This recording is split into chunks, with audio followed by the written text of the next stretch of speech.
Apal jenengan kaidahnya? Satu apa? Hah? Antara kita dengan Allah. Terus yang kedua,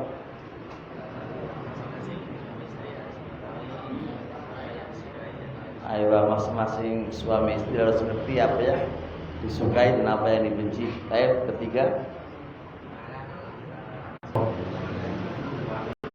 laki-laki tapi nggak tahu orang Karanganyar itu ngalang-ngalang apa orangnya. Ngalang-ngalang ya? Enggak juga kadang-kadang. Saya mau menang itu kadang-kadang. Mau menang itu biasanya tujuan. Ya, sebuah tujuan. Orang bisnis saja kalau dia ingin sukses harus banyak berkorban demi kesuksesan bisnisnya. Anda ingin sukses yang dikorbankan dan dikalahkan. Kalau Anda ingin jadi suami sejati, tidak hanya suami sejati saja, ada juga suami sejati. Berarti Anda harus berkorban dengan mengenal, tapi itu adalah ini tidak sekedar ilmu tapi praktek sudah dijalankan. Sebenarnya laki-laki itu kalau mengalah justru dia menang. Istri itu akan sayang sama laki-laki yang dia tidak terlalu yang terus terang. Maka kamu akan bahagia. Kaidahnya wong sing terus terang itu akan bahagia. Kok bisa, Pak? Gak dipeket. Apa enggak? Gak dipikir dalam hati. Kalau dipikir dalam hati itu biasanya seperti Pak. Contoh kayak saya orang kalau undang ustadz sebenarnya kan butuh dirinci semua. Akad teopo, ya kan? Akad muawwado atau akad tabarruk atau akad teopo, karena kita menenangkan gitu loh. Orang kok meneng tapi dipikir Pak ngerti ngomong gak enak, ini gak enak, iso setrum. Tapi kalau orang itu terus terang, kayak orang Jawa Timur Pak terus terang. Beda Jawa Tengah meneng. Gak, iya. Beraninya di depan, gak, bukan di belakang. Makanya takun saidah. Jadilah kamu itu orang terus terang. Kamu akan bahagia. Di dalam rumah tangga butuh terus terang. Kok bisa jadi kaidah Pak? Bisa. Berlihat martabak ngil. Berlihat martabak ngil. Ya tambah stres sendiri. Coba terus terang Mas. Aku itu kalau martabak pengen martabak. Ditukokno gak ditukokno urusan meneh. Sepenting dia udah terus terang. Apalagi suami yang tidak ngeh. Dia istri bilang, iya, Ki pengen aku ketemu martabak, kowe nak ngono maksudnya. Tapi jangan ngomong aku pengen martabak. Suami ini enggak ngoyo, meneng wae. Meti was cerita tok, ya meneng. Aku kok meneng wae. Ambune aku kok nek dicacat. Ngomong ngono, Pak. Ya suami ini enggak ada gak ditukokno. Pak ngomong, aku lho pengen durian, ngono lho. Tukokno, ngono lho. Bahasanya sampai enggak. Terus terang nyaman, Pak. Bahagia. Segala sesuatu itu kalau terus terang enak. Contoh istri pingin ziarah ke orang tuanya. Menang. Terus suami langsung betul. Bahkan saya katakan ke jenengan. Ini beban suami yang paling berat adalah ketika suami nanya, "Kamu pengen apa?" Jawaban istri, "Terserah." Ibu Pak stres Pak, aku barang stres Pak. Aku kalau disuruh istri pesen terserah gue mikir saya Pak, tak tukono apa ditukono selarang ya duit ora cukup, ditukono semurah ya dipangan apa wah sopo terus Pak. Anak sampaikan itu pengalaman saya. Sesuatu yang bikin stres suami itu adalah kata terserah. Lebih enak suami beliin ini, itu enak bisa. Berarti ada dibeli, nggak ada, kalau mau Pak. Tapi kalau terserah, aku kadang-kadang terserah sekarang tuh kalau pusingan. Mendingan bahas hukum daripada mikirin terserah. Ya Pak, mendingan aku nulis buku. Karena aku terserah itu mikir apa ya? Mikir kalau saya Pak kesukaan istri apa ya? A, B, C, D. Dulu dibeliin ini katanya suka, gak dibeliin, gak dimakan. Mikir Pak, mikir. Karena pemikir ya mikir gitu kan ya. Makanya ya Masya Allah. Isto kun sorihan takun saidah. Istri terus terang wailah, itu lebih membahagiakan suami kamu. Ya ora. Pengalaman sampai piye padha karo aku ora? Oh, sama gitu gak berani ngomong. Ya kan? Ya susah. Nah, sekarang jenengan sampaikan ke istri jenengan. Gitu loh. Aku loh, Dik, aku loh sayangku. Wis terus terang wae. Larang golek masalah. Iso tak tukokno. Lalu bina toh daripada kata terserah. Apalagi panutan nikah lagi. Dek, aku mau nikah lagi. Terserah. Iki piye iki mau nikah yo piye? Gak nikah kok terserah. Nikah kok kata terserah kok wabok yo repot bisa. Jadi kalau gak yo dulu. Gak boleh nikah lagi, Mas. Ojo nikah mana? Enak ketoro kan? Kalau nikah mana? Atau boleh, Mas, monggo nikah mana? Tapi langkai maju dulu. Oh, langkai maju dulu ini berarti yo ngancam nih, yes. Gitu loh, jadi terus terang tuh nyaman.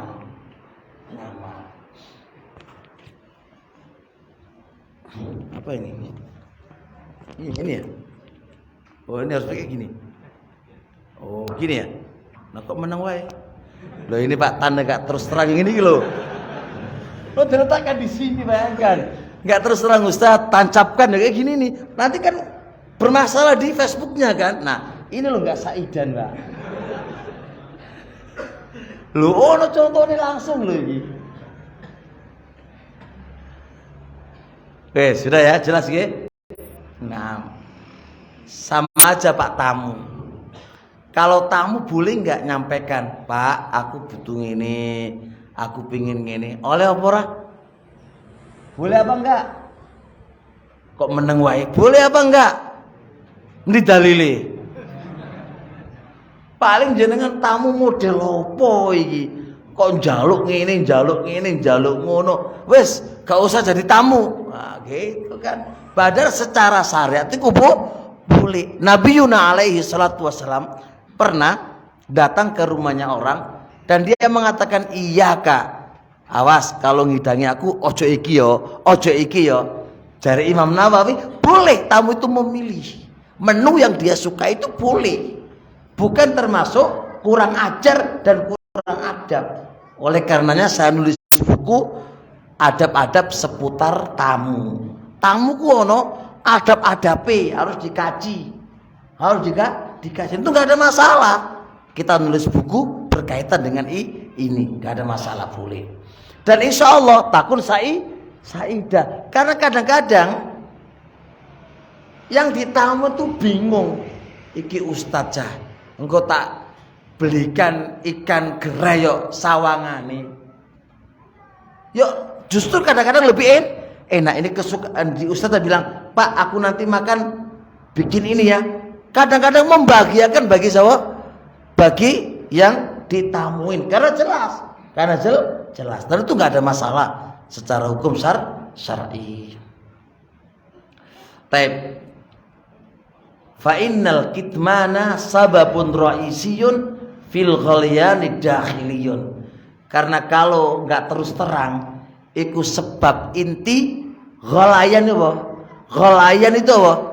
Umum di dalam, Pak. Sedangkan kalau nggak terus terang, itu umum di jeruk pikir umum. Ngerti apa? Apa itu? Mendidih. Makanya sampaikan terus terang saja, insya Allah adem. Tapi kalau sampean simpan lagi besok, simpan lagi, panas. Sebagaimana kejenengan ketika masak air, terus airnya apa? Mendidih terus dibiani, ya tutupnya bisa bledos, Pak. Makanya sampaikan aja, wahai istri, wahai suami, karepmu itu apa sih? Maumu itu apa? Sampaikan. Itu insya Allah membuat sa'idan kedua belah pihak. Taib. Kelima, ilzama as-sirriyata min ajli sa'adati zaujiyati. Ilzama, kedua suami istri harus komitmen as-sarriyata, menyembunyikan masalah, menyembunyikan masalah antar keduanya. Paham insyaallah? Wahai suami istri, Anda kalau punya masalah antar suami istri, ojo jadi ember. Tahu nggak ember? Apa ember? Meluap kepada orang lain, baik melalui status atau tidak status. Nggak boleh, Pak. Nggak boleh. Mana dalilnya? Allah Subhanahu wa taala berfirman, "Hunna libasul lakum wa antum libasul lahunna." Istri adalah pakaian untuk suami. Suami adalah pakaian istri. Kenapa suami digambarkan oleh Allah pakaian dan istri adalah pakaian? Kenapa coba? Kata ahlu tafsir, fungsi pakaian itu yang di dalam jangan rame. Yang di dalam jangan rame. Kun sorihan takun saida. Woi, yang di dalam jangan rame. Loh, saya terus terang, Pak. Daripada hatiku nanti sakit. Praktek kan? Nah, sampein. Ojo rame-rame ya. Ngono lho, Pak. Iku praktek. Ojo kok meneng nanti golayan. Mendidih di otak nanti. Sampaiin aja. Tapi ya, para ahlu tafsir, kenapa istri dikatakan hunna libas? Pakai mubtada khobar, nggak pakai mereka seperti, nggak langsung bentuknya mubtada khobar. Kamu pakaian, beda dengan kamu seperti pakaian, itu beda. Contoh, kamu adalah lautan, beda dengan kamu seperti lautan. Di ilmu balagha, itu lebih kuat tanpa ada tasbih. Jadi arkanu tasbih itu ada 4. Ada musyabbah, musabbabihi, ada tasbih, wajhu syabah.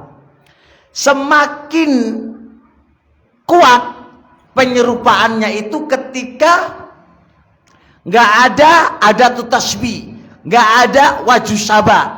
Kamu adalah pakaian. Yang disebutkan hanya musyabbah dan Kan musyababihinya. Mana ada tuh tasbih? Nggak ada. Mana wajib sabarnya? Nggak ada. Itu adalah penyerupaan yang kuat banget. Itu ilmu balagho. Nah, sekarang kamu adalah pakaian. Ismakna, pakaian itu fungsinya menutup aurat, menutup cacat, menutup kekurangan-kekurangan di dalam diri kita. Berani nggak jenengan ke jalan raya telanjang bulat? Paling nggak jenengan dikatakan apa? Oi kong bento.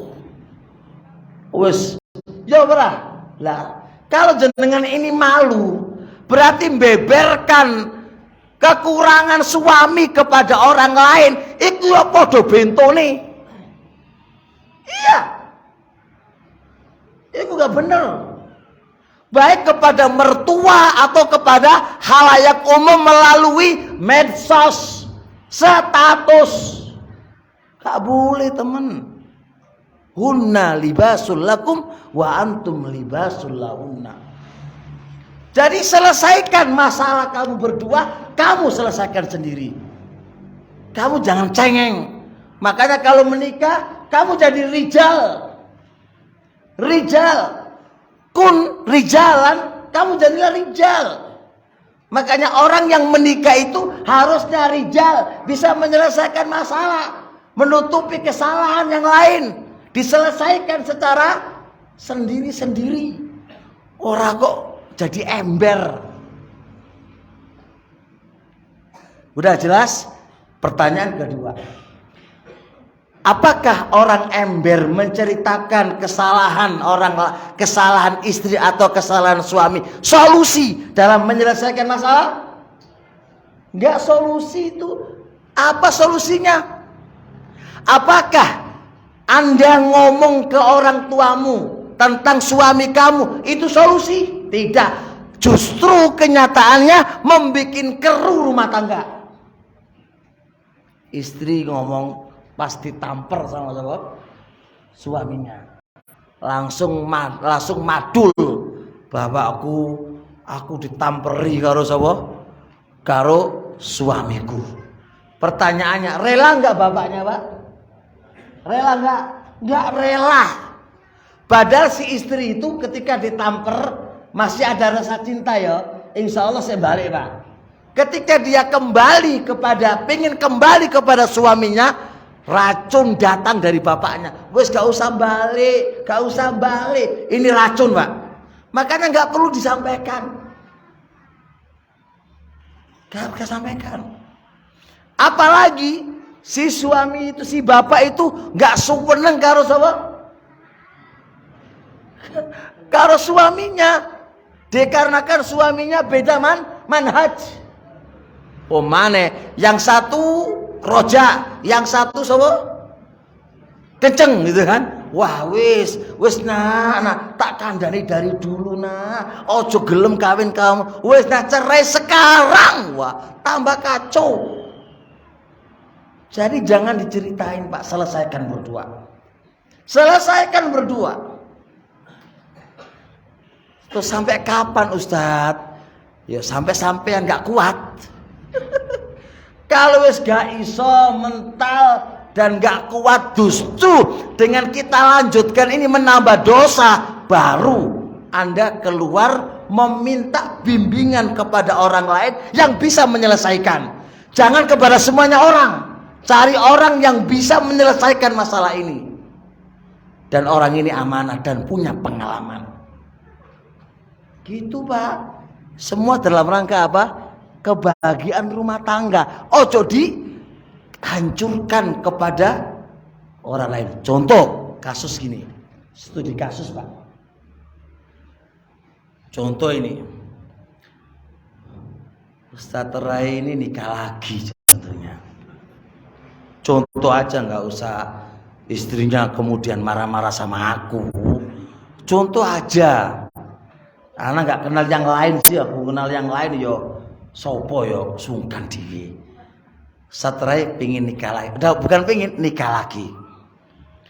Terus istrinya ngomong ke Umat, istriku, suamiku kawin lagi gini. Curhat, Pak. Nah, umat langsung, wah wis, njaluk pegat wae. Wis cepetan. Wis, ya kan? Bukan ngasih solusi, Pak. Harusnya kan ya wis sabar, takdire.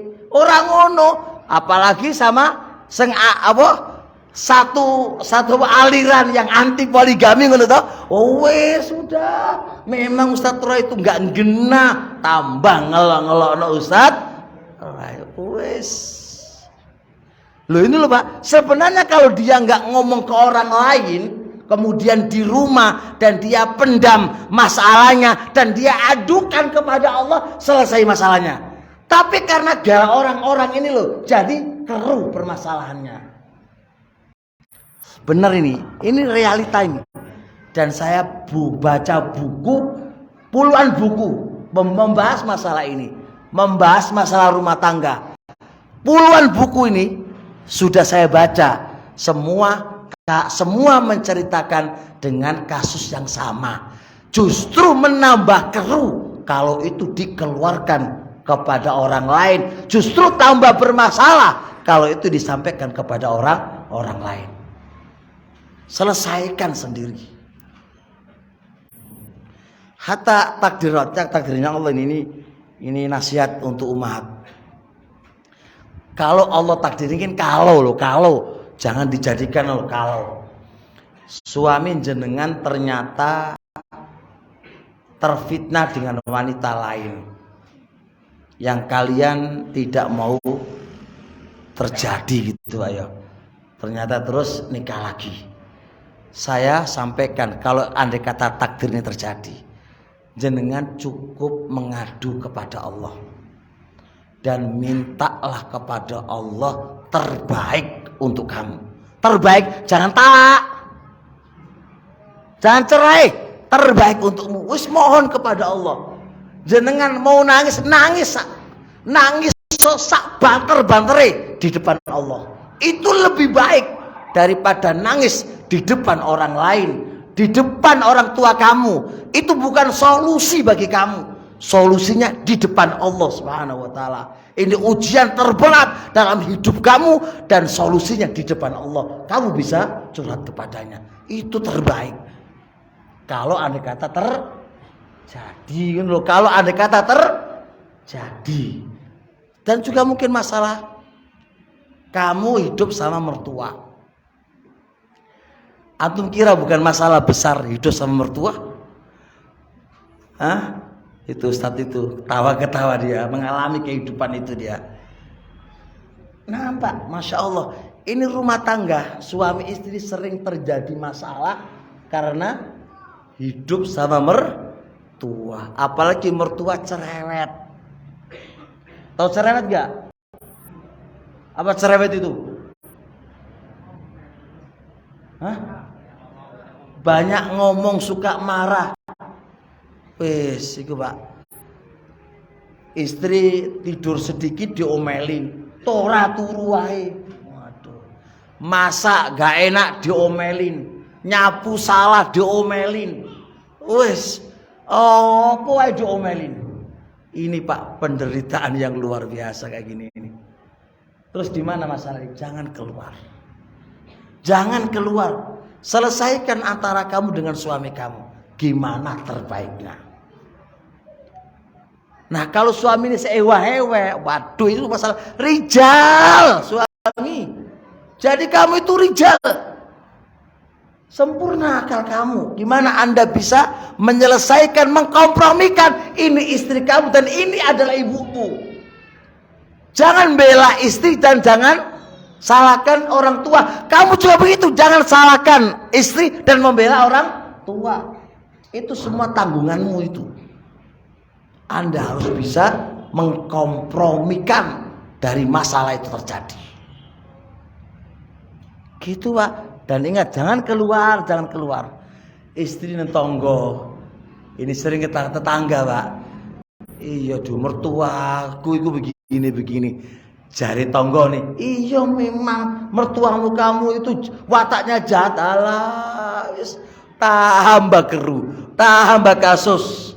Sudah cukup bagi kamu meminta keputusan Allah. Itu terbaik. Allah nggak bakal bocor, Pak, insya Allah. Allah menyelesaikan urusan kamu, insya Allah. Yang penting Anda minta, mohon kepada Allah Subhanahu wa ta'ala. Ingat, jangan pula Anda curhat ke teman dekatmu. Insya Allah teman dekat akan amanah saat itu. Siapa yang bisa menjamin dia teman kamu selamanya? Siapa? Hari ini temanmu, besok musuhmu. Kata Rasul alaihi salatu wasalam, habibaka haunan ma asa ayyakuna baghidan yauman ma wa abghid baghidaka haunan ma asa ayyakuna habiban yauman ma. Kalau senengnya ojo terlalu, bisa jadi dia akan menjadi musuhmu. Kalau benci, jangan terlalu benci, bisa jadi dia menjadi kawanmu. Hatta teman akrab, jangan cerita apapun perihal rumah tangga kamu. Kita berdiri sendiri. Teman-teman, urusan keluarga, jangan curhat walaupun kepada baik. Kenapa sebagian para orang yang berpoligami ini, istri yang berpoligami, kenapa kok bocor sampai kemana-mana? Dikarenakan curhat ke teman akrabnya. Awalnya, iya suamiku begini. Wes, curhat tentang masalah keluarganya. Aduh pengen nangis terus, saya nggak mau dipoligami, wala. Nah, temanmu itu yang kamu amanahi, awalnya temanmu. 1 tahun setelahnya apa? Ember, karena lagi beda manhaj. Ikhwan, sudah cukup penderitaan yang demikian itu sudah. Dan itu bukan solusi, yang hanya musibah aja itu. Baik, kaidah kalau sekarang 6, sudah mau zuhur padahal baru 6, 28 baru 6.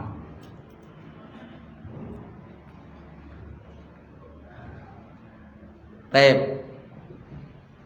Idza ghadiba ahadukuma falyaskut at-tarful akhar. Apabila salah satu di antara keduanya sedang marah, yang lain harus diam. Wes. Istri lagi ngoceh, ngomong marah-marah. Suami diam. Diam suami. Jangan dibantah. Diam. Berusahalah kamu diam.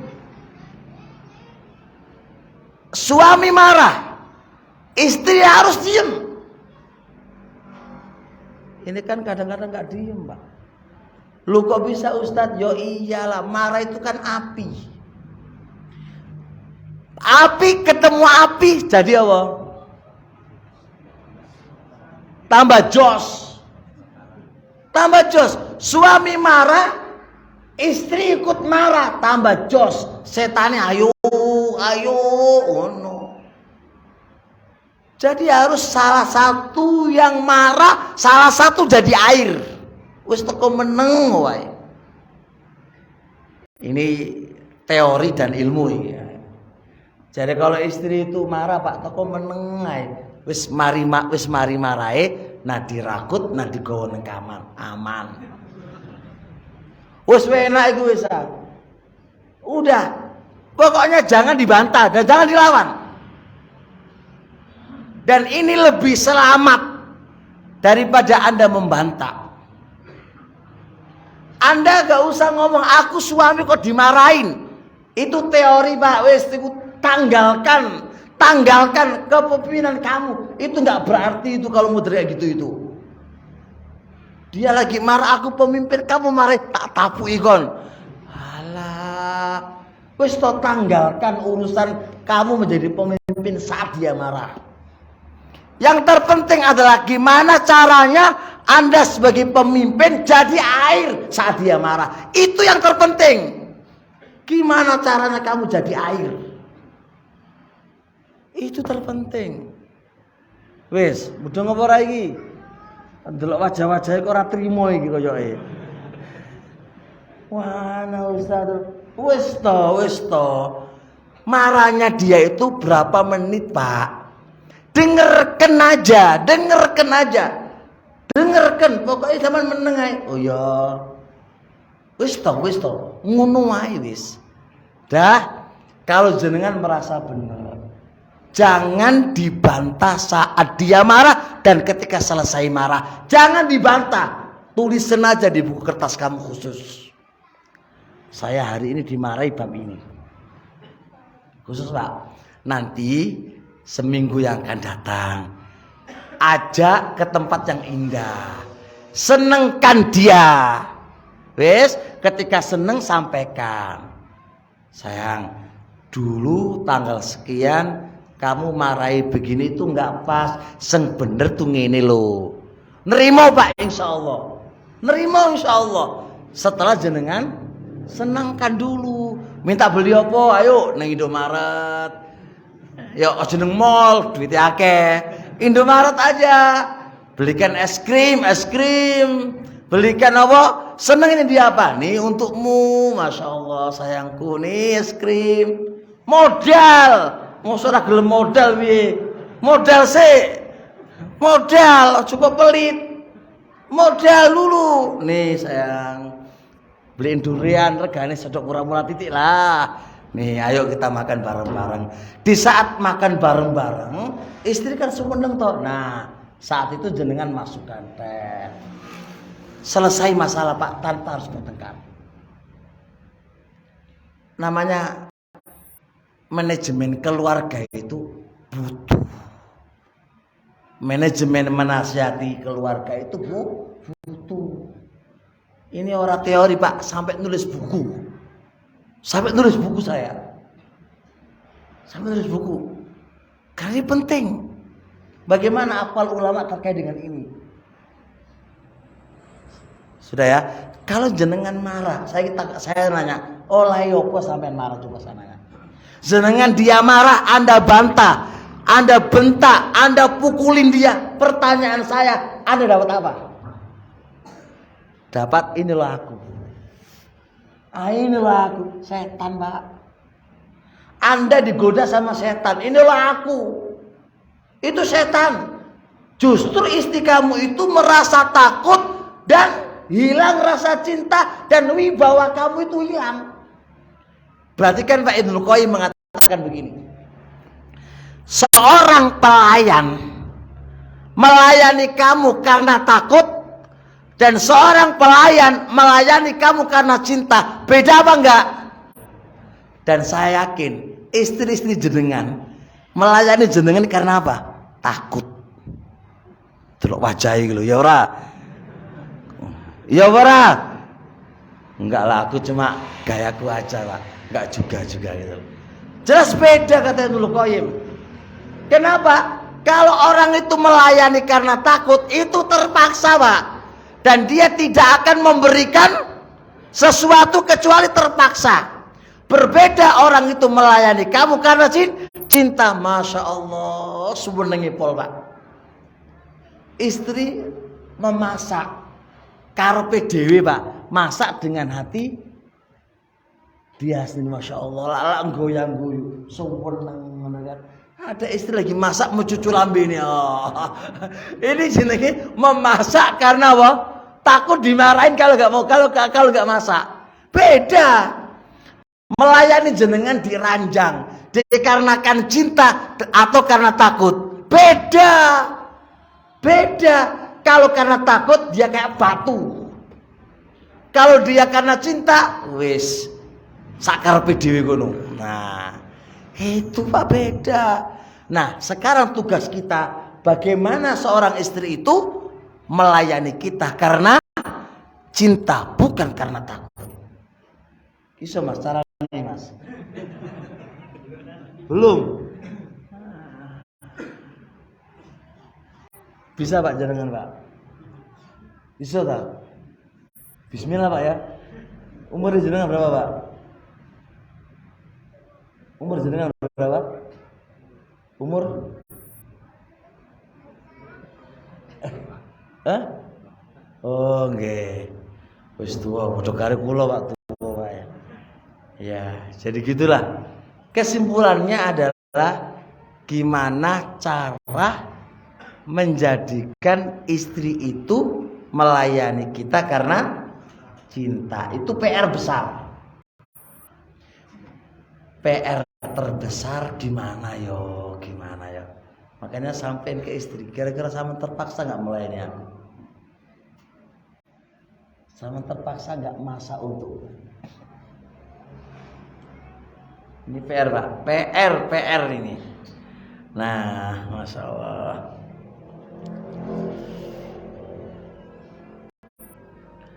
Saya sampaikan lagi, tolong nyampaikan yang benar, walaupun kamu itu benar. Jangan ketika dia marah, atau ketika dia selesai marah. Selesai marah jangan dulu Pak. Selesai marah jangan. Kalau selesai marah jangan sampaikan yang benar adalah begini, pasti dia bantah Pak. Nanti pokoknya nanti aja pokoknya. Nanti pokoknya senangkan dia baru sampai sampaikan mana yang benar.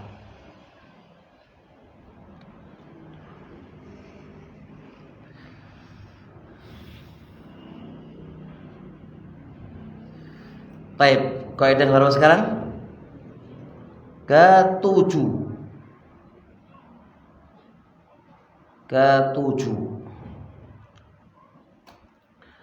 Al-i'tidharu indal khata'i. Meminta maaf ketika salah. Ini kunci kebahagiaan dalam rumah tangga. Istri kalau salah segera minta maaf. Suami kalau salah segera minta maaf. Minta maaf itu Pak kunci menumbuhkan rasa cinta. Dan istri kok sampai minta maaf di depan suami itu Pak, itu masya Allah luar biasa. Suami tambah sayang. Ya Allah, bujuku sampai jalur sepuro caca. Waktu semalaman misal contoh, dia nggak bisa memasakkan kopi contohnya, kan ngantuk berat gitu kan, kemudian dia nggak lupa, disuruh tapi lupa. Pagi hari, ya Allah, suamiku saya semalam itu lupa, minta maaf bener. Selesai Pak masalahnya Pak. Suami nggak akan marah-marah karena Anda minta maaf. Begitu pula mungkin si suami pernah berkata kasar. Ketika dia berkata kasar, terus dia nangis, sampaikan, saya minta maaf. Ternyata Pak, diteliti, meminta maaf itu adalah sirrul mahabbah, rahasia cinta. Itu meminta maaf ketika salah. Masya Allah, itu yang harus difahami. Dijelaskan oleh Ibnu Hibban dalam kitab Rawdatul Uqala, al-i'tidharu yudhibul humuma wa yujli al-aghzana wa yadfa'ul haqda. Meminta maaf itu menghilangkan al-humum, kesedihannya, wa yujli, dan bisa menghilangkan al-aghzana, kesedihan. Jadi ketika orang yang kamu berbuat salah kepadanya itu kan mangkel, sedih, ya kan, sedih. Lah ketika dia meminta maaf, maka hilang kesedihan yang kau telah perlakukan kepadanya. Bahkan bisa menghilangkan kedengkian. Dengki Pak, dengki, kemudian Anda meminta maaf kepadanya, itu insya Allah menyelesaikan masalah. Menyelesaikan masalah.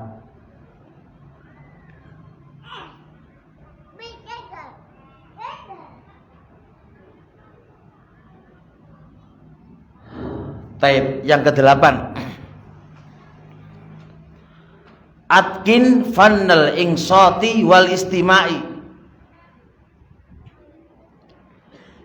Atkin artinya apa? Mutkinkan bidang mendengar keluhan kedua belah pihak. Paham maksudnya? Istri ketika berkeluh kesah itu dengarkan, jangan dibantah. Suami ketika berkeluh kesah dengarkan, jangan dibantah. Bapak Ibu yang dirahmati oleh Allah, terkadang istri itu pengen cerita tentang kecapean yang dia alami di hari-harinya, dan dia tidak ingin untuk dibantah. Tapi terkadang suami nggak paham itu, dia bantah lalu geger, terjadi pertengkaran. Padahal masalahnya simpel Pak, dengarin aja. Contoh nih, seorang istri ini, aku tadi itu capek nyuci, anaknya rewel, mesin cucinya rusak, aku cuci dengan tangan. Mari ngono, wis pociruto lah. Jari suami, awakmu gak syukur lihat tonggo ki lho. Geger Pak, sakit hati istrinya. Dia gak pingin dibantah, dia itu pingin curhat terkait dengan penderitaannya dan pingin kamu itu menjadi pendengar setia. Itu tok pingin istri. Dan ini gak dipahami oleh banyak suami Pak. Istri itu terkadang Pak capek 24 jam ngurusi anak jenengan. Dia itu pingin curhat, dan curhatnya kepada suami. Jangan dibantah, jangan dihancurkan apa yang menjadi curhatannya. Makanya anak, saya katakan di zaman sekarang Pak, anak kok sampai curhat ke orang lain, saya katakan Anda gagal dalam mendidik anak. Bagaimana anak kok bisa curhat kepada orang lain Pak? Enggak kepada uminya dan kepada bapaknya. Karena Anda sebagai bapak enggak paham karakternya anak. Terkadang anak itu butuh didengerin, apa sih maunya itu apa, karepe lho opo, dengerin, jangan dibantah. Kalau dibantah Pak, lah setiap kali ngomong dibantah sama Abi, males aku, ya Pak. Lalu dia curhat ke temannya. Itu gara-gara orang tua. Karena orang tua tidak memahami bidang diem mendengarkan keluhan orang lain. Jangan yang gak cocok sama Anda langsung dibantah. Dengerin dulu. Keluhan istri juga sama Pak. Nabi Yuna alaihi salatu wassalam, di setiap malam itu Pak, dengarkan ocehannya Aisyah. Aisyah ngoceh sambil tidur, Rasul dengerin, didengerin. Jangan bilang aku capek, wis kerjaanku capek, ngapain dengerin kamu? Kan gitu kan suami kan? Nah, kamu itu kalau di rumah suami, bukan polisi. Setinggi apapun derajat kamu sebagai kiai, kalau udah masuk rumah sebagai suami, dengerin apa maunya istri itu apa. Tolong ojo dibantah, itu yang menyakitkan istri kalau jenengan bantah. Makanya jenengan harus pilah-pilah, iki curhat yang nggak butuh dibantah atau ngeyel yang butuh dibantah. Jenengan bandingkan, iki yang mana ini? Salah saiti kacau, Pak. Tanya umahat, begitukah kalian pengen curhat? Meneng wae, Pak. Iya jawabane. Cuma suami nggak tanggap.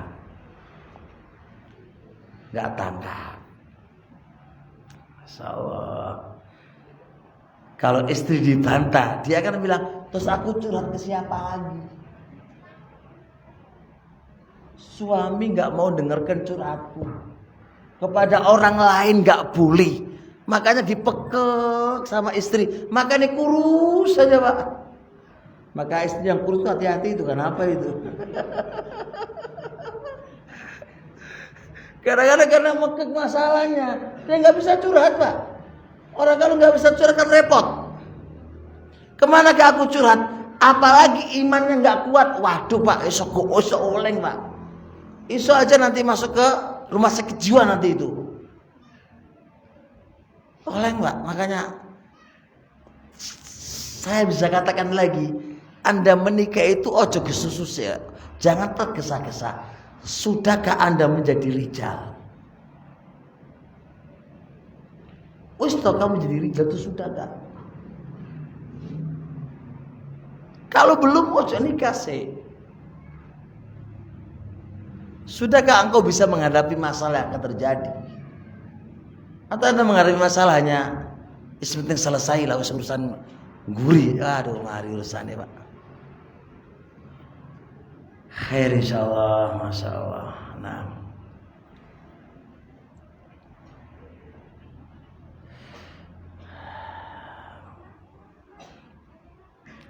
9. Tajannab kasratal ilhahi.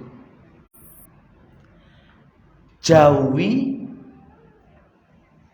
banyak meminta yang terulang-ulang. Jauhi banyak meminta yang terulang-ulang. Kenapa, Pak, disuruh menjauhi? Kalau sering disebutkan itu menjadi malal, bosen. Kalau bosen jadi bertengkar. Contoh, istri itu pengen beli sepeda motor, contohnya. Sepeda motor yang Vario, contohnya. Yo boleh suami, istri minta boleh. Kun sorihan takun saidah. Mas, aku pengen beli sepeda motor kayak itu loh. Enak kalau dibikin ngaji. Ya wis, gitu aja, Pak. Kata suami, lihat jawabannya suami. Oh iya. Ya ngono ae, aja kok aneh-aneh njaluk barang lho, Pak. Ini lho masalah. Wong dimintai ngono wis diuring-uringi. Dengerin dulu. Anda itu kalau punya sampaikan, ya ini duitnya tak belikan. Ayo besok berangkat ke mana? Dealer, ayo beli. Kalau jangan punya kemampuan, jangan kerja untuk siapa? Kerja untuk siapa? Istri kan? Ya beliin lah kalau Anda itu punya kemampuan. Kalau nggak ada, ayo nyelengi. Enak toh, Pak. Ayo nyelengi, guys. Kalau sudah dijanjiin gitu, wae istri. Jangan setiap hari, Mas, di sepedai Mas. Besok lagi ben mangan ben ketemu sepeda aja. Ya aja koyo ngono lah.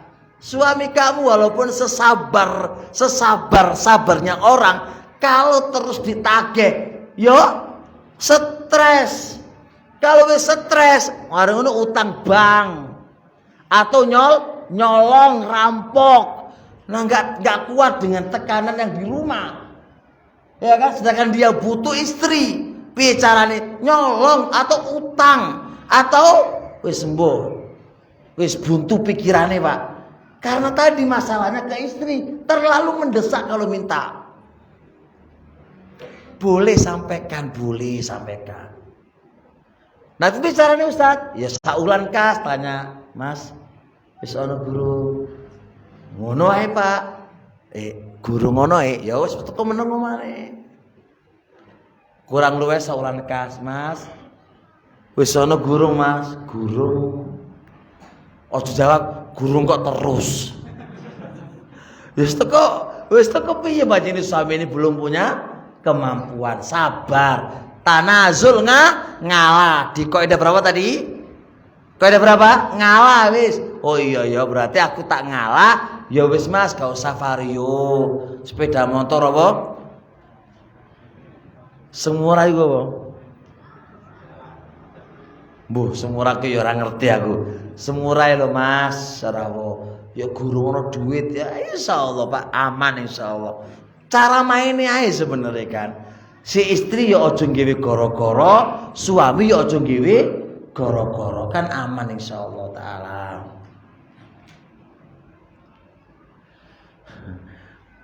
Bahkan disebutkan di beberapa kitab ini, fa hadza min a'dhami asbabi tafakumil masyakili wa tanafuril qulub. Meminta dengan mendesak itu adalah salah satu sebab terjadinya muskilah dan terjadinya hati itu saling lari, gak sinkron lagi Pak, karena meminta dengan cara mendesak.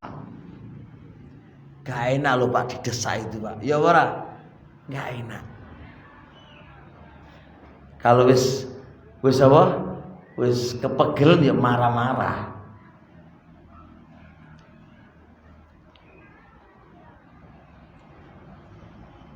Taib, yang ke-11. Oh ya 10. Masya Allah.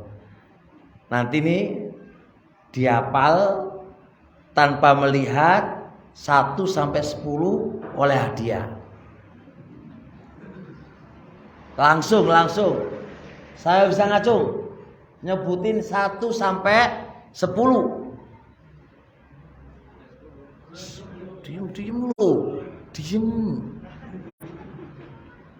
Berapa tadi? 1 sampai? Ayo, sampai bisa nyebutin 1 sampai 9 langsung. Gak boleh lihat. Kalau lihat batal. Saya bisa. Siapa yang bisa? Waduh, gak ada yang bisa. Coba ini ditulis. Nah jenengan ngaji mek kuping tok. Gimana? Ustadznya pergi, ilmunya pergi. Harus piye lah. Ustadznya sampai elek ngajar. Jenengan masuk tangan kanan, telinga kanan keluar telinga kiri. Syukur jenengan tulis. Ustadznya pergi masih ada tulisannya. Alhamdulillah. Yang belum nikah bisa nggak antum? Dapat 2 wis. Bisa nggak? Dapat 3 wis. Nggak bisa. Masya Allah. Umat ada yang bisa nggak? Umat ada yang bisa nggak? Oh nggak ada yang bisa ya wis lah. Nganggurai ya dia ya Pak. Kalau nggak ada yang bisa nanti saya yang bisa berarti milikku semuanya nanti ini.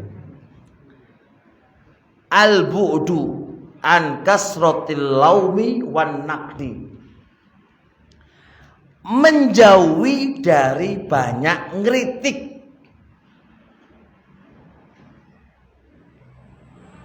Perhatikan Pak, tidak semua salah dikritik.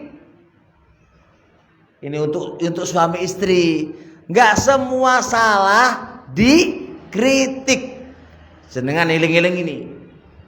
Jauhi banyak ngeritik, banyak ngomel, banyak nyindir. Jauhi itu. Contoh,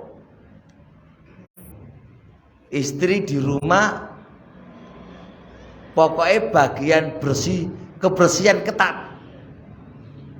Suami meletakkan sandal salah saya itu kritik. Meletakkan baju salah saya itu dikritik. Meletakkan apa nih? Buku saya itu salah dikritik. Setiap kali meletakkan dikritik, apa yang terjadi? Alah kritikan tok his bosen. Ya ora.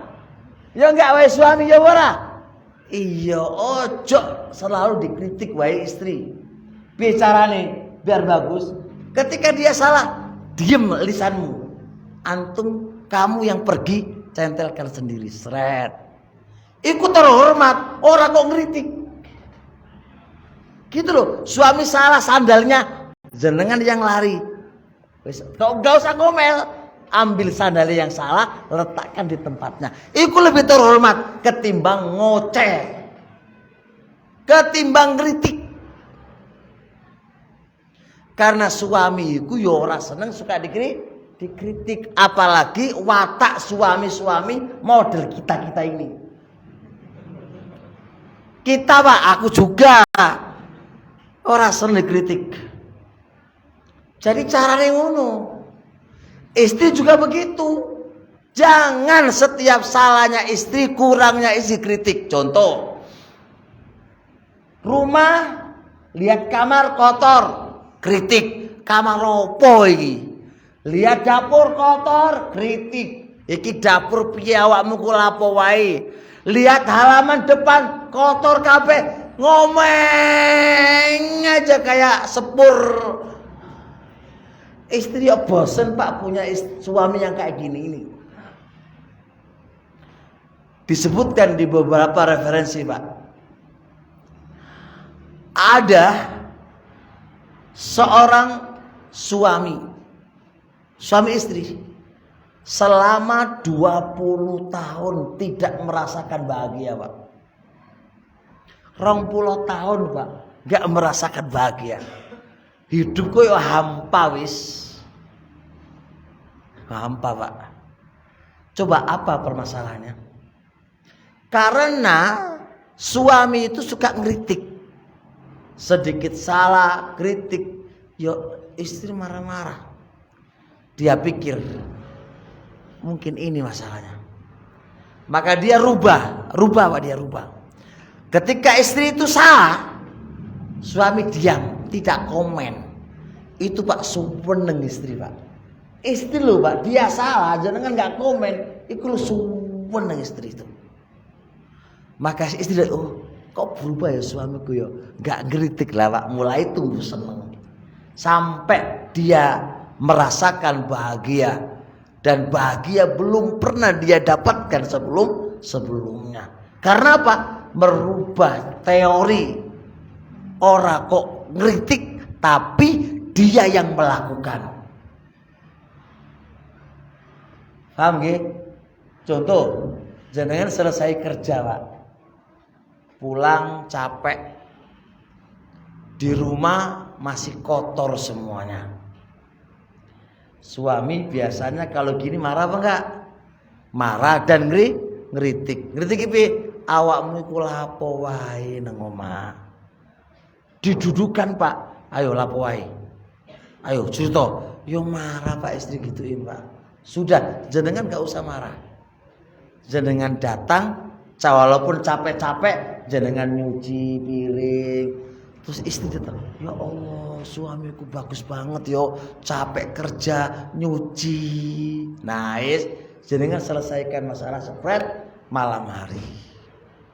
Tapi jangan pas tidur Pak. Jangankan nasihati istri, nasihati suami, jangan pas tidur, salah total.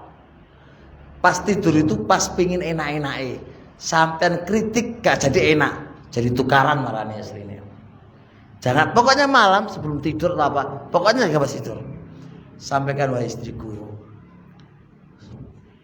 kamu itu masya Allah. Caranya ngeritik Pak, ingat-ingat, caranya ngeritik jangan langsung tudi, jangan langsung ke tujuan asal, tapi sanjung dulu setinggi langit istri itu. Itu Pak, wanita itu adalah kalah dengan gombal. Loh kok ngerti? Iya Ustaz, iya bener ya. Ada buku tentang Akhbarun Nisa Ibnul Jauzi, cerita tentang para wanita. Ternyata wanita itu pengen seneng dipuji setinggi langit wis. Pokoknya walaupun dia gak koyok ngono tinggiin Pak wis, masya Allah kamu tuh istri solihah, begini masya Allah. Pertanyaan selanjutnya, terus tadi kenapa kok belum bersih semuanya, nah kan? Gak marah soalnya wis disanjung. Suami gak ngerti teori, Pak. Kamu ngapain tadi? Langsung marah ngono, Pak. Kamu gini-gini ya. Langsung dituduh, Pak. Ya marah lah istri kayak gitu. Main tuduh-tuduh aja kamu gitu. Ya wis bertengkar. Sebenarnya kan karena manajemen nasihatin aja yang kurang pas. Jadi sebenarnya masalah itu bisa ditanggapi dengan gampang dan diselesaikan dengan cepat, tapi karena kurang pinter di dalam menasihatin orang, kurang pinter dalam memanage nasihatin orang, jadi masalahnya ramai.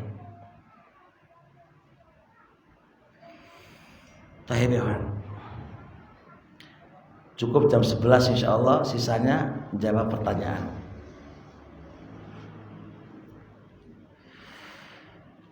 Masya Allah. Satu lagi ya. Berapa sekarang? Oh 11, 10 aja cukup lah insya Allah. Nyicil 10 dulu. Ada pertanyaan gak? Tadi mana pertanyaan tadi? Duhur sampai berapa duhur? Duhur sampai berapa? Oh masih lama ya. Pertanyaan dulu sambil nyantai. Kalau masih ada waktu lanjutkan.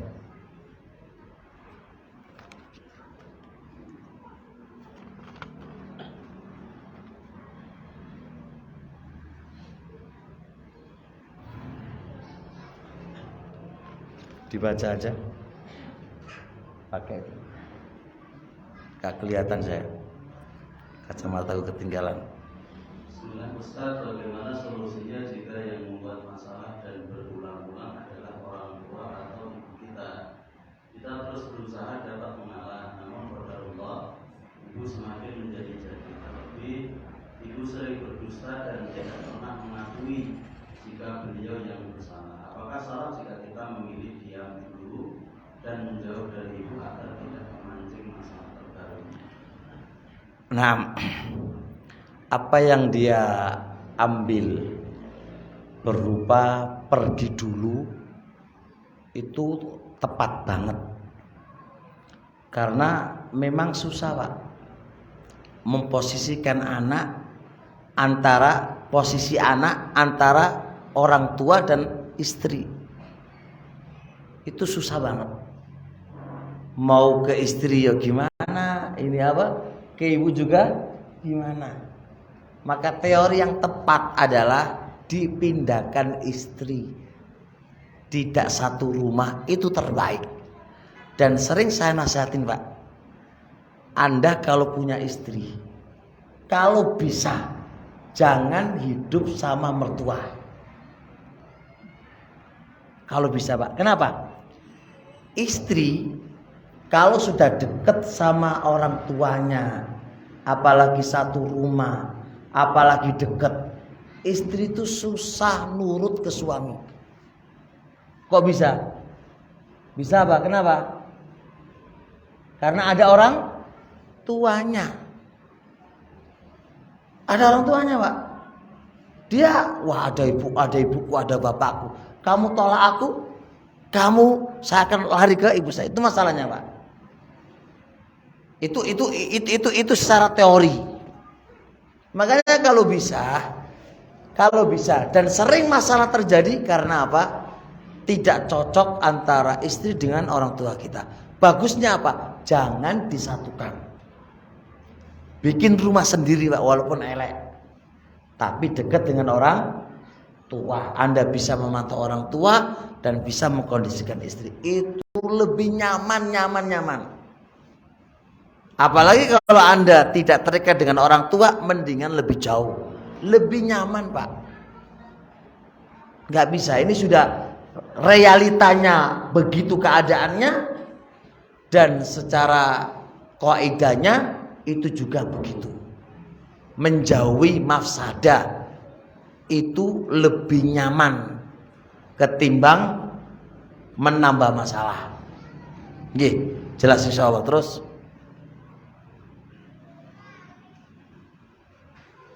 Assalamualaikum warahmatullahi wabarakatuh. Akan izin bertanya Ustaz, berdosakah apabila anak melarang anak-anak yang sudah besar untuk menjaga jarak dengan bapaknya atau mantan suami anak, dikarenakan Beliau ini pelaku riba dan percaya paranormal dan suka ziarah kubur ke makam-makam keramat. Karena anak tahu kami masih awam dan fakir ilmu, dan anak khawatir kalau anak-anak mengikuti apa yang diajarkan ayahnya. Qadarullah dalam keluarga baru anak yang belajar sunnah. Mohon nasihat dan pencerahannya Ustaz dari Allah jazakallahu khairan barakallahu. Ayo. Dalam kasus ini kita tidak boleh ifrat dan nggak boleh tafrid, melampaui batas dalam bersikap, dan kita juga tidak boleh mengabaikannya. Harus berhati-hati juga. Bagaimanapun tetap dia adalah bapaknya. Mbok rupane piye, keadaane piye, tetap dia adalah bapaknya. Kita nggak boleh memutus silaturahim kepada dia, nggak boleh. Dia punya hak. Nggak boleh, kamu nggak boleh datang kepada bapakku, nggak boleh. Itu melampaui batas. Tetap dia punya hak. Orang tua bapaknya punya, itu anaknya. Nah, cuma jalan tengah-tengahnya si anak dipahamkan tentang keadaan yang benar, atau suaminya disampaikan, Anda sekedar usaha, tolong kalau ketemu sama anak tidak usah bicara masalah agama, cukup bicara antara Anda dengan orang tua. Itu aja. Sampaikan begitu kepada sang mantan suami. Kalau suami masih ngeyel dan anak bisa dipahamkan, pahamkan. Kalau andai kata nggak bisa dipahamkan dan cepat terpengaruh, maka darul mafsada muqaddamun ala jalbil maslahah. Menolak mafsada lebih dikedepankan daripada mendatangkan maslahah. Aina mafsada yang paling besar adalah tersubhati anak dari pemikiran yang tidak benar, ya kan, yang tidak benar. Maka dijauhi dalam jarak beberapa saat, bukan berarti memutus silaturahim, tapi terkait dengan syubhat-syubhat yang diberikan kepada seorang ayah. Jadi kita nggak boleh ifrat, nggak boleh tafrid, dan itu terbaiknya adalah apa yang kami sampaikan tadi dengan pakai jalan tengah-tengah. Baik. Assalamualaikum Ustaz, apa izin bertanya? Ketika ada ikhwan yang di sosial medianya masih berteman atau memfollow perempuan yang masih suka upload foto yang syar'i ataupun yang terbuka auratnya, apakah ikhwan tersebut bisa dijadikan calon suami meskipun ikhwan tersebut sudah mengaji? Jazakumullah khairan.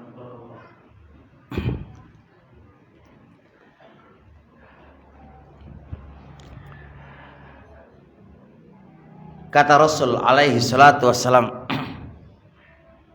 idza jaa man tardhauna dinahu wa khuluquhu fankihuhu. Apabila datang orang yang Anda ridhoi agamanya dan akhlaknya, maka nikahkanlah dia dengan putri kamu. Hadis ini khitabnya kepada wali. Wahai wali, kalau Anda mencari mantu, bagaimana mantu yang kamu jadi pilihan?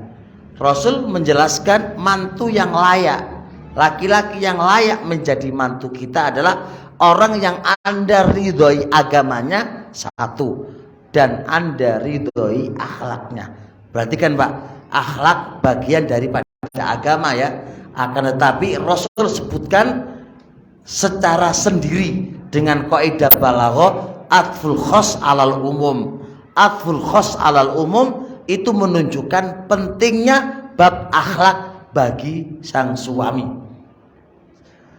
Menimbang dari hadis tadi berarti apa? Orang yang kamu ridhoi agamanya.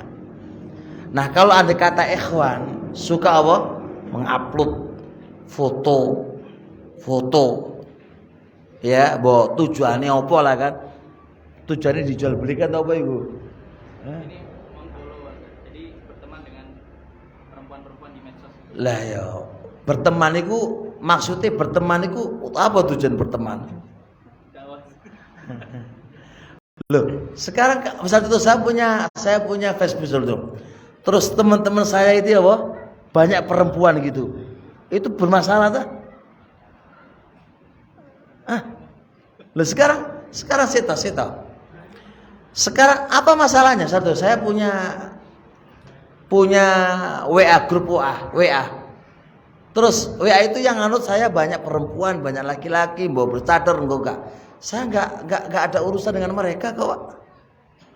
Saya satu itu ngasih dakwah takwalah kepada Allah. Lalu tersebar ke mereka semuanya. Itu bermasalahkah? Ntar dulu kalau gitu apa makna bertemanan di sebuah medsos itu apa? Ini kata yang terkadang dipahami miring. Sekarang pertanyaannya apa salahnya gitu kan? Kalau temen itu dijadikan temen apa? Ngobrolan, chattingan, berduaan, kemudian lah ini kan namanya pacaran dong. Kalau di grup yang banyak, dan saya juga nggak ngapa-ngapain dia, terus apa masalahnya? Kan begitu. Sekarang contoh akhwat, apa namanya? Di fotonya apa namanya di HP-nya ada Ustadz Syafiq atau Ustadz Firanda. Apakah istri kamu itu jelek atau baik? Aku nanya antum, pi. Masa dihukum jelek? Kan coba tolong diulang. Maksudnya cara menghukumi orang dengan dia bertemanan.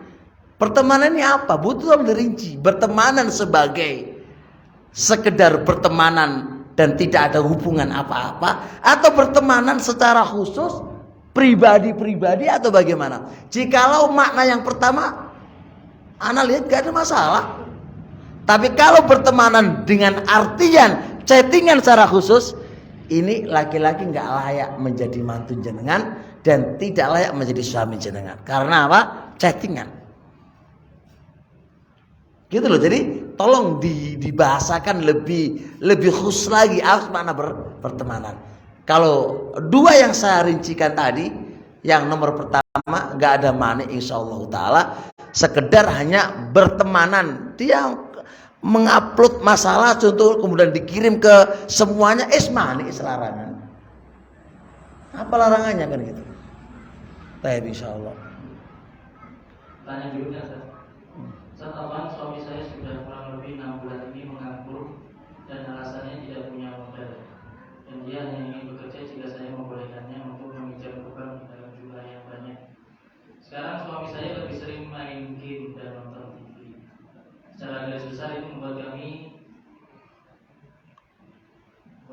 juga sudah tidak membuat nggak seneng suami saya juga sudah tidak menggauli selama 3,5 tahun. Saya mencoba bersabar karena berharap dia berubah dan bertahan demi anak. Bagaimana yang saya lakukan? Masya Allah. Kaidah dalam perkawinan adalah, dalam pernikahan adalah tetap sabar dikedepankan. Itu modal utama. Sabar di dalam mempertahankan rumah tangga itu adalah kaidah asal. Kaidah asal, Pak. Tapi yang butuh dilihat adalah ini, suami nggak kerja selama 6 bulan. Tapi pengennya utang bank dengan jumlah yang besar. Terus mainnya apa? Game dan nonton TV. Lagi suami model biji. Ketika tidak menggauli istrinya selama 3,5 tahun, itu normal apa enggak? Baik, ini satu pertanyaan. Maka begini aja kesimpulannya adalah, dengan kondisi suami kamu yang begitu itu, gimana kamunya sekarang? Kalau kamu masih bisa sabar dan berusaha untuk dia bisa berubah, maka bersabarlah. Tapi jikalau tidak bisa sabar, dengan artian Anda tentunya akan jatuh dalam perkara-perkara yang Allah haramkan, dalam artian Anda tidak bisa memenuhi kewajiban seorang istri kepada suaminya, maka saat itu boleh talak, meminta cerai, yaitu khulu. Hukum khulu itu ada 5. Bisa wajib minta cerai, bisa sunnah minta cerai, bisa haram minta cerai, dan bisa makruh minta cerai, dan bisa mubah minta cerai. Ini sudah saya tulis buku tentang hukum seputar khulu. Nah, kasus Anda ini adalah, pertama, dia nggak kerja. Kedua, dia tidak menggauli anti selama 3,5 tahun. Ketiga, main game dan main apa? Video TV toy kerjaannya. Ini bisa sunnah atau bisa wajib minta cerai. Selama kamu masih kayak sabar loh ya. Kalau sabar seono harapan monggo, itu suatu hal yang penting. Tapi kalau jenengan kayak iso sabar, justru dengan ini justru malah nambah dosa, maka Anda bisa jadi sunnah minta cerai, bisa jadi wajib minta cerai, karena 3,5 tahun nggak digauli. Sedangkan dalam kaidah syariat itu, kapan wanita bisa minta cerai, dalam tahun ukuran berapa tahun berapa bulankah ketika dia tidak digauli, bolehkah dia minta cerai? Itu ada khilaf di antara para ulama, Pak. Ada mengatakan 6 bulan. 6 bulan gak digauli bisa minta cerai. Ada mengatakan 1 tahun gak bisa minta cerai. Ada mengatakan 4 bulan. Ini khilaf para ulama yang masing-masing tidak ada dasar. Mereka memang ada dasar, Pak. Cuma ukuran mayoritas perempuan itu kuatnya berapa tahun, berapa bulan. Ukuran wanitanya, kalau wanita saulan, rongulan gak kuat kalau digauli, justru malah nyari laki-laki yang lain, ya wis piye terusan, ya minta cerai, lalu cari yang lainnya yang mau sama dia. Ya. Saya berikutnya, jika seorang belum mengaji Al-Quran sedang haid, apakah boleh terus mengajar atau wikur, ataukah bisa menggunakan hati? Tentang wanita memegang Al-Quran, ada 2 hukum sebenarnya, membaca dan memegang. Khilaf ulama panjang masalah ini, saya sebutkan di beberapa buku saya terkait dengan hukum seputar toharoh, dan insya Allah akan terbit pakai bahasa Indonesia dengan judul Mendulang Fikih Toharoh, sudah masuk percetakan. Di dalam pembahasan itu ada 2 pembahasan. Yang pertama terkait menyentuh Al-Quran.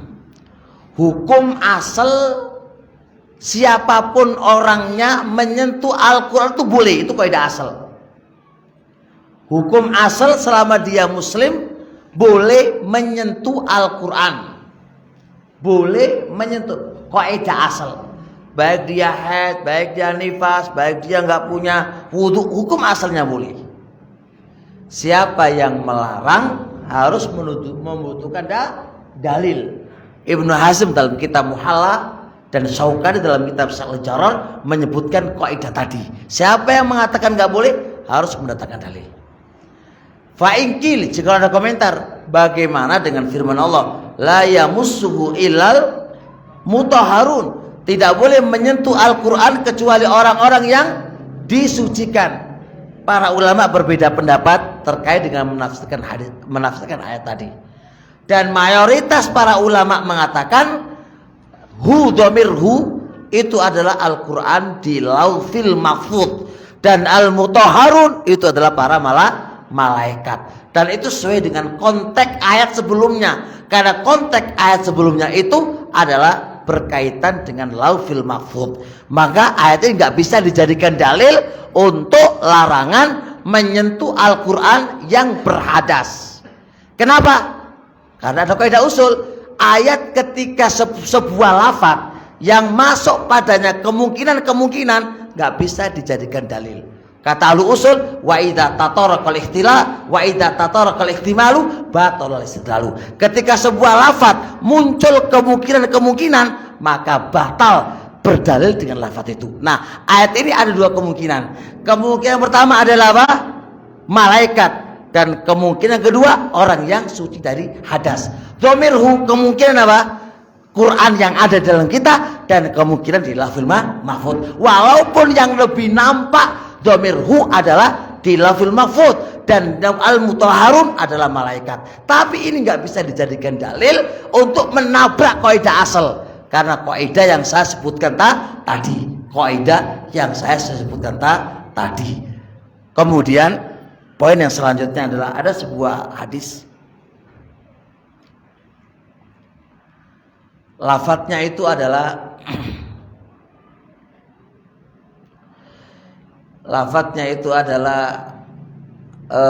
la yaqra'ul Qur'ana illa tahir atau la yamussul Qur'ana illa tahir. La yamussul Qur'ana illa tahir. Tidak boleh menyentuh Al-Qur'an kecuali suci. Hadis ini Pak, secara hadis alhamdulillah aman dan tidak ada masalah. Syekh Al-Albani mengatakan hadis ini sahih. Cuma kata tahir ini artinya apa?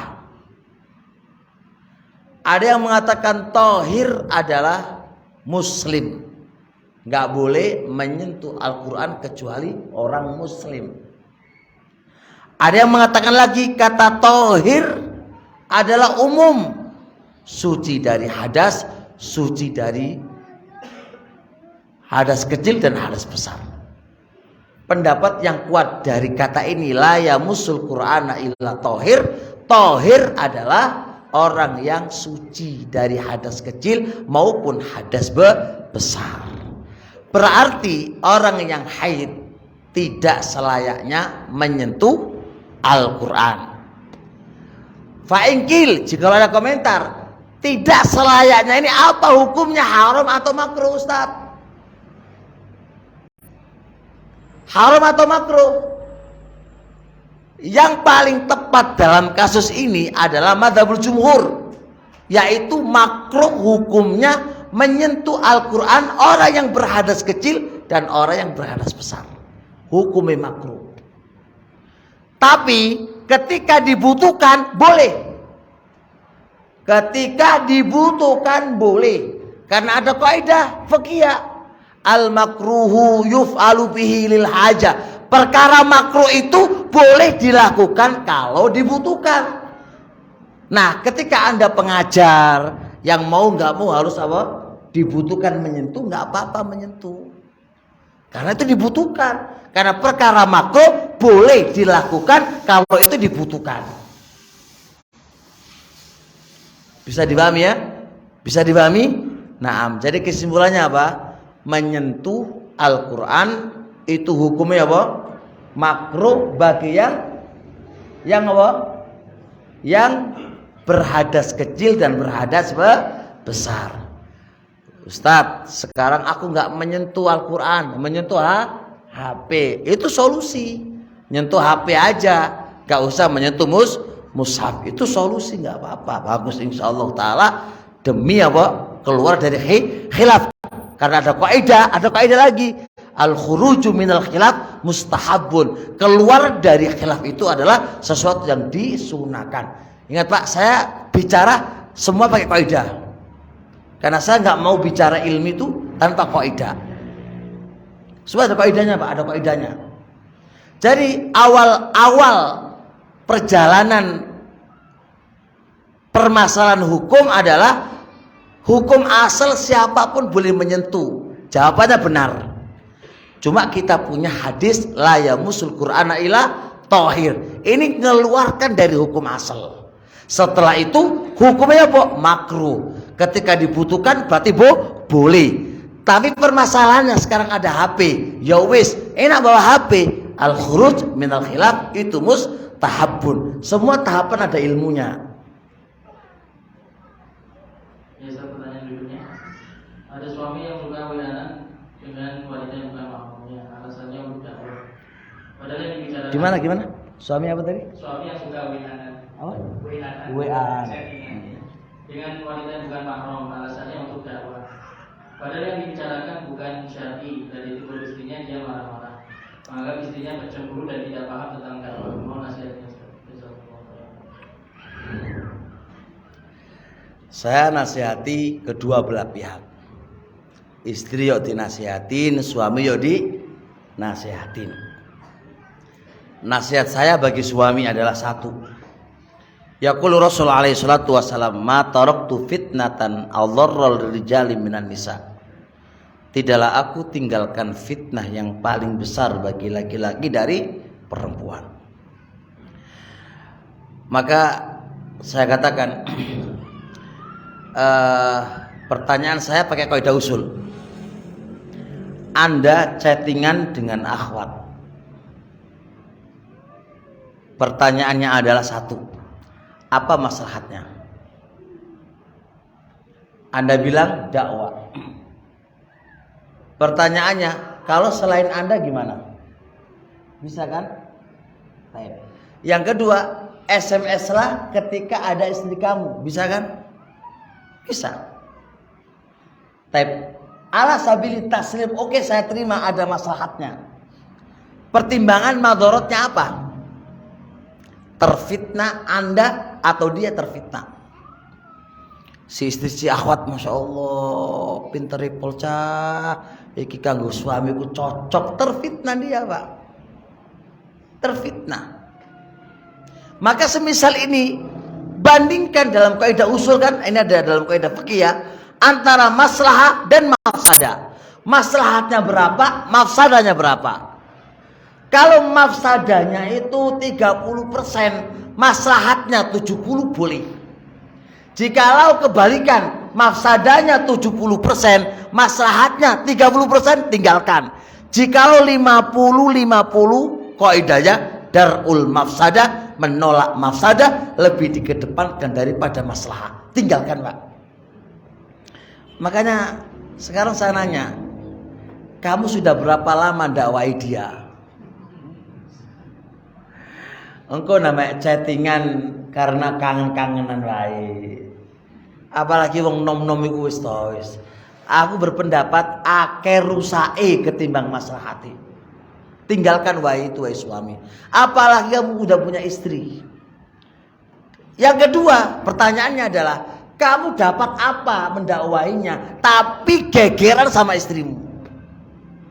Apakah yang tidak lebih penting mempertahankan apa jenenge kondisi istri ketimbang ngurusin orang?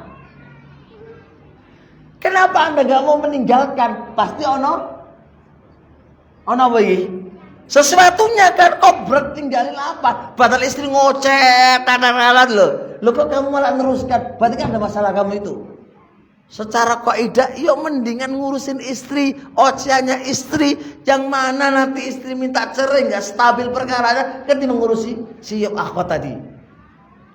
Itu berarti ada masalah.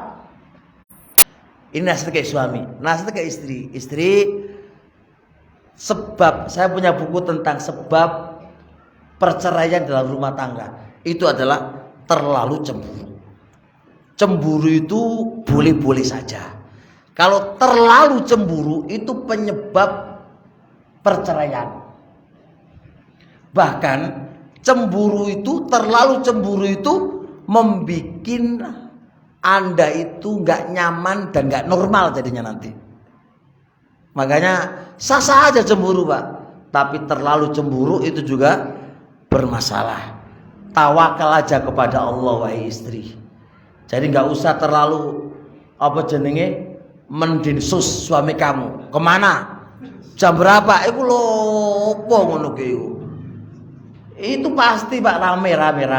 Sudahlah, serahkan kepada Allah aja.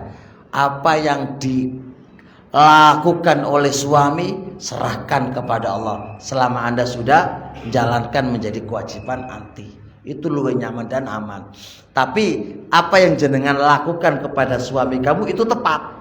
Karena tidak pas seorang suami berbuat yang demikian itu tadi. Tanya berikutnya Ustaz.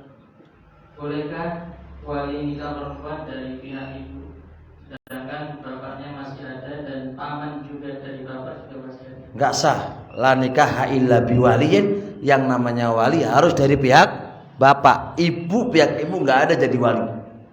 Ulama sepakat enggak ada wali dari pihak ibu, enggak ada. Ulama sepakat enggak ada. Maka la nikah illa biwaliyin, tidak sah nikah tanpa wali. Maka hendaknya dia mengulang nikahnya lagi kalau tidak sah. Kemudian pertanyaan berikutnya, ini bertanya, mohon nasihat untuk seorang istri yang bekerja walaupun suami telah mencukupi kebutuhan rumah, karena orang tua istri ingin anaknya tetap bekerja, tapi sebenarnya suami ingin istri hanya di rumah saja. Teman-teman semuanya, ini pembahasan rumit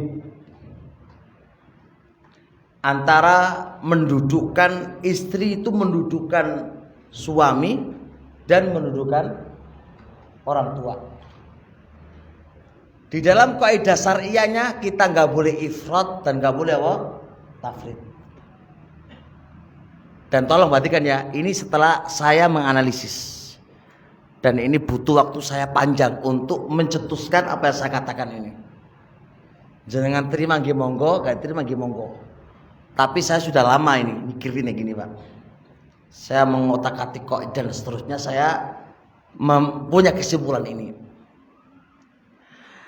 Pertama, seorang istri melihat dalil-dalil wajibnya anak taat kepada kedua orang tua, dan melihat adilah-adilah terkait dengan wajibnya anak bersyukur kepada kedua orang tua, dan itu umum, baik dia sebelum menikah atau setelah menikah. Bisa dipahami di sini? Bisa dipahami Pak? Siapa yang mentaksis si anak, si istri gak boleh taat lagi kepada kedua orang tuanya setelah menikah? Dalil. Saya tuntut dalilnya. Karena dalil tentang wajibnya taat kepada kedua orang tua, baik istri maupun suami, baik dia belum menikah atau setelah menikah, itu dalilnya umum, tidak ada taksis. Dan kaidah usul fikih, al-amalu bil umum ala umumi, wajib mengamalkan lafzul umum sesuai dengan umumnya, selama tidak ada dalil yang mentaksis. Ada kalau ingin mentaksis, taksis, mana dalilnya?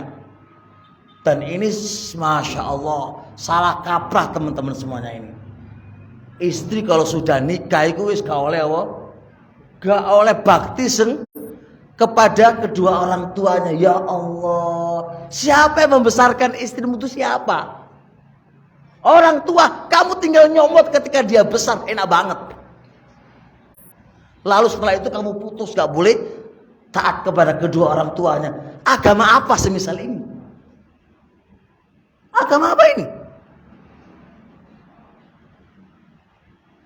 Paham gak? Dia betul. Oh, gagal paham lo ya. Masa agama kayak gini Pak? Yakin orang tua gak bakal rela. Aku sudah besarkan sejak kecil, sudah saya pinterkan sejak ini. Ternyata apa? Wes gede diambil suaminya, mari ngono nggak boleh taat sama suaminya, nggak boleh taat sama kedua orang tuanya. Lo ini apa ini? Paham gak? Satu. Kedua, ketika kita mengamati beberapa hadis yang lain terkait dengan ucapan Nabi SAW, lau amartu rajulan ayyasjuda li ahadin la amartul mar'ata an tasjuda li zawjiha. Andai kata boleh seseorang itu bersujud kepada makhluk, tentu saya akan apa? Perintahkan istri bersujud kepada siapa? Suaminya. Itu menunjukkan apa? Betapa besar hak suami bagi dia ketimbang kedua orang tuanya. Bisa dipahami Pak ya? Baik. Tolong kita harus cerdas dulu nih di sini. Kemudian beberapa cerita lah yang masyhur. Di antaranya beberapa cerita yang disebutkan oleh Bukhari dalam kitab Al-Mufrad atau yang lainnya. Perihal seorang wanita dipeseni oleh suaminya jangan keluar dari rumah. Kemudian orang tuanya sakit, menyuruh orang memanggil anaknya tadi. Dipanggillah dia. Kemudian sang istri tadi sebagai anak tadi bingung, Pak. Ini bapakku, ini ibuku yang sakit, ini suamiku. Dia bingung. Dan kesimpulan, dia tetap di rumah lebih memenangkan perintah suami. Sampai pada ujung meninggal Pak orang tuanya. Sampai pada akhirnya si anak tetap tidak pergi kepada kedua orang tuanya dalam keadaan sedih dan bimbang. Lalu rame Pak, iki piye iki anak, dipanggil orang tuanya kok gak datang. Sampailah fabalagha dzalika ila Rasulillah. Khabar itu nyampe kepada Rasulullah SAW. Faqala nabiyyu, anak itu orang tuanya yang mati tadi masuk surga disebabkan anak mendidik anak yang solihah taat kepada suaminya. Nah, melihat hadis yang semisal ini, kita tidak boleh memahami salah. Sehingga saya simpulkan begini. Jikalau urusan rumah tangga, ingat Pak, jikalau urusan rumah tangga, maka yang berhak ditaati adalah suami. Selama ada perbedaan antara perintah suami dan perintah kedua orang tua, maka yang dimenangkan adalah perintah suami karena urusan rumah tangga. Paham nggih? Kalau itu bertabrakan. Jikalau tidak bertabrakan antara perintah suami dan perintah kedua orang tuanya, maka wajib mentaati perintah kedua orang tuanya karena tidak tabrakan dengan perintah suami. Paham ya? Contoh, orang tua bilang, "Nak, kamu sekolah lagi, Nak." Itu perintah orang tua. "Nak, sekolah lagi, Nak." Paham ya? Kata suami, "Gak usah sekolah." Tabrakan gak ini? Tabrakan. Ini masuk di urusan rumah tangga atau enggak? Masuk enggak di sini? Masuk. Mana yang lebih ditaati? Suami. Dikarenakan ini urusan rumah tangga. Orang tua sudah menyerahkan dia sebagai suaminya. Berarti apa? Sudah menyerahkan dan memasrahkan, ini sudah milikmu. Berarti urusan rumah tangga nggak bisa diganggu-gugat lagi. Sama seperti kasus pertanyaan dia. Suaminya menyuruh nggak boleh kerja. Orang tuanya menyuruh kerja. Ini bahasa apa ini? Rumah tangga apa enggak ini? Rumah tangga wajib mentaati suami. Enggak boleh tidak. Tapi jikalau di luar rumah tangga terjadi perbedaan antara perintah orang tua dan perintah suami. Terjadi perbedaan, Pak. Maka di sini mana yang paling kuat? Mana yang paling kuat? Jenengan adu argumentasinya. Wahai bapakku, ini dalile, ini alasane. Wahai suamiku, mana alasannya? Adu argumentasi, Pak. Dan jenengan pilih yang paling kuat dari dua pendapat tadi. Anda suami, ketika Anda gak dipilih, gak usah ngamuk, gak usah marah-marah, karena ini di luar urusan rumah tangga. Begitulah wahai orang tua. Ketika pendapat Anda gak dipakai, gak usah marah-marah, karena ini adalah mana yang paling kuat dari pendapat-pendapat tadi. Inilah kesimpulan beberapa tahun saya mikirkan bab ini, dan itulah kesimpulannya. Jenengan bantah nggih monggo, jenengan tolak nggih monggo. Saya cuma mengkompromikan antara dua dalil dan harus diletakkan di tempatnya masing-masing. Paham nggak kesimpulan ini, Pak? Hah, nggih. Contoh untuk permasalahan di luar rumah tangga itu misalnya apa? Kayak apa contohnya, Pak? Gampang tuh lo. Jangan baca contoh enggak? Nah, saya punya contoh.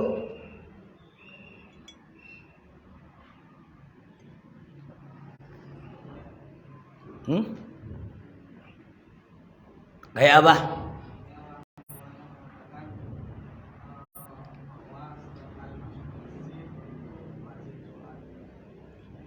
Nah, pintar, masya Allah. Oh iya, cocok iku, Pak.